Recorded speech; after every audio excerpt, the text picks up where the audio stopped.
When most people think of Cooperstown, New York, they hear the crack of a bat, the cheer of a crowd, and they rejoice in America's pastime.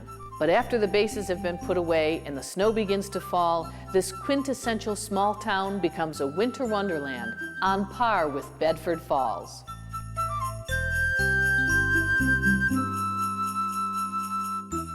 The Clark Foundation, a local private foundation, sponsors a 4-season beautification program in Cooperstown.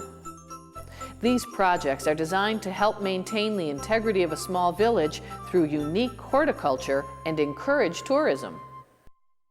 We usually start with the architecture of the building. We'll view the building, and you can pick up things, the style, windows, shapes. If the windows are round, maybe we try to tie that to a round wreath.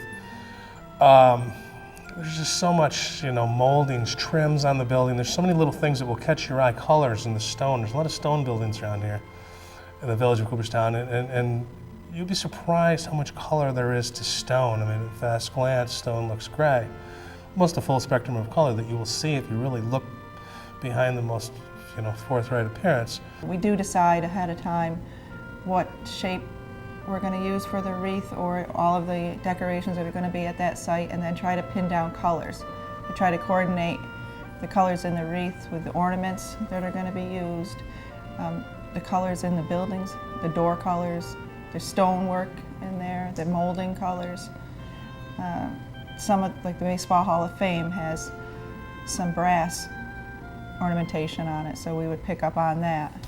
Most of the wreaths are made of thousands of pieces. Staff and volunteers spend countless hours preparing the materials that will be used. Most of these wreaths begin with material that's picked, thousands and thousands of small pieces that actually are picked onto metal picks or sometimes wood picks that are inserted into the styrofoam. So there's actual styrofoam plywood frame there, any other hardware such as hangers or how we attach that to the buildings or the doors or wherever it may be are behind that. And then mostly after that, it's fresh, dried materials. We try to use a lot of natural, it's entirely natural products. We don't use any artificial material. We don't use any silk. It's entirely nuts, pods, cones, natural product. And every piece of material has this little steel pick on it. So while all this design process is going on, we have people up here just sitting here literally picking material for hours on end. And that I would say in a medium-sized wreath there are probably at least 4 hours of picking of just the greens that go into it, and then you can add on these nuts, pods, and cones, which some of them have to be drilled out and glued onto wooden picks. You can see that here.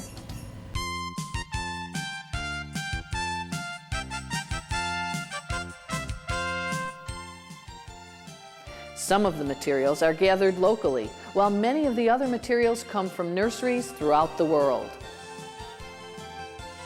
We do grow some of our own things, artichokes for example. We start those from seed in the spring, grow those right on through until they bloom, and cut those and dry those.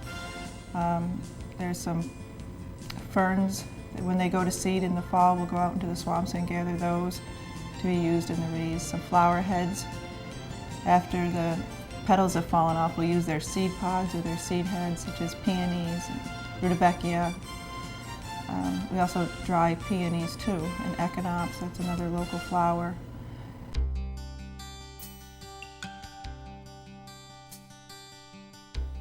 A large part of the decor is lighting.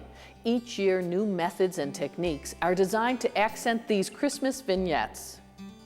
Some of the guys are real good at it. I mean, they can take a string of lights and trace that branch out completely, and they're just flawless at it. Other guys can do the evergreens better. We all take turns at picking the material. I mean, it's just hours and hours of getting that material picked. Kim usually does the wreaths. She seems to be the artist amongst us, the one that can, we're all capable of, but she just has the touch. So she tends to actually assemble the wreaths. Other members, we have fortunate to have our own carpentry shop. My assistant manager actually builds and cuts the plywood forms out, makes templates, gets the physical mechanics built, and then hands that to Kim. So there's a lot of people doing a lot of things. The tree selection, we go harvest trees. Certain guys are very good, they have an eye, they can go and walk a tree plantation and tag all the trees we need that year. And we all just wear different coats, but some people are a little better at other things, so we kind of utilize that. We've done some as small as 7 inches in diameter, some as large as 41 inches. We do the fronts of them and the backs of them, so that matters on the amount of time. This is two-sided because it's going on a clear glass door. Will be viewed from the inside as well as the outside. The back is done first, which is what you saw first. That's the flat back. Materials have to be flat because it will set against the door. Then you can flip it over and work on the front then, which is a little heavier. One of the wreaths can go up to between 20 and 25 pounds when they're finished. If you include all the plywood, ornaments, pick materials, the steel picks, cones, pods. Adds up. Yes, it does. This will probably take between 2 and 2.5 days, depending on how the front goes. It's going to be filled in where these lines are with the juniper, very closely set, and then sheared into distinct lines. So that will also mimic the design that's on the window down there at the Cooper end. It's sort of behind the scenes of these wreaths that you don't see. They're sort of the background. And then you go ahead and with the fresh and dried flowers or pods or nuts or cones. They tend to be the icing on the cake.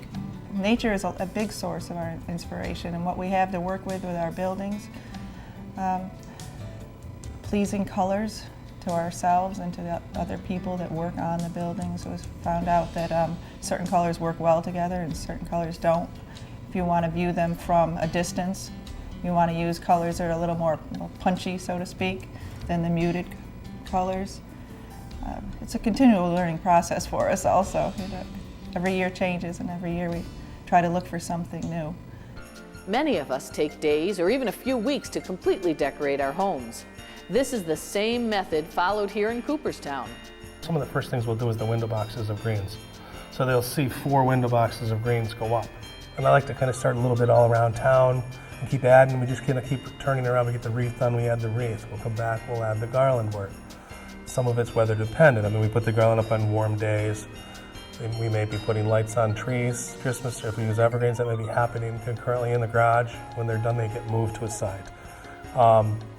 So it's constantly evolving right up until, and then we get into the real fine-tuning things that you may not even see. We may not have a chance to finish. And you won't even know that we never ever going to put it there anyway. But we'll keep adding little tiny bits and pieces. Right up until probably the 20th of December, some of the sites we just did a few the other day. We don't do anything to them. Once they're out there, they're on their own.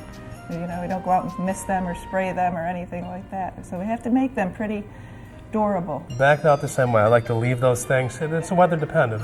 We like to leave at least, there's a lot of time and effort. And as long as they look good, certainly through January, first, second week of February. Village Library, one we're pretty proud of this year. It was a foray into a little metallurgy with copper.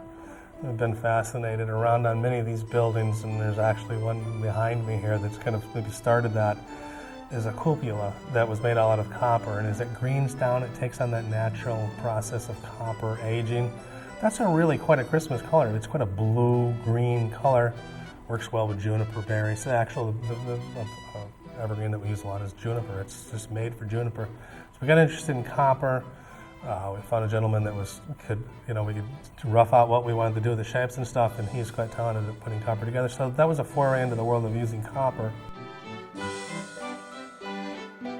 Well, the Village Library comes to mind this year. Yeah, I think we're all really proud of that, and that was a joint effort on all of our parts. There are a lot of ideas that were put into that, from the ornaments being on the big trees in front to tying those back to the mobile that hangs above the door, to the colors that are in the wreaths and then brought out into the window boxes. And I just think that that's a very uniform look this year, and one that works on that building being as large as it is. If we can just stop them in their tracks and their jaw hangs open, we've done something good.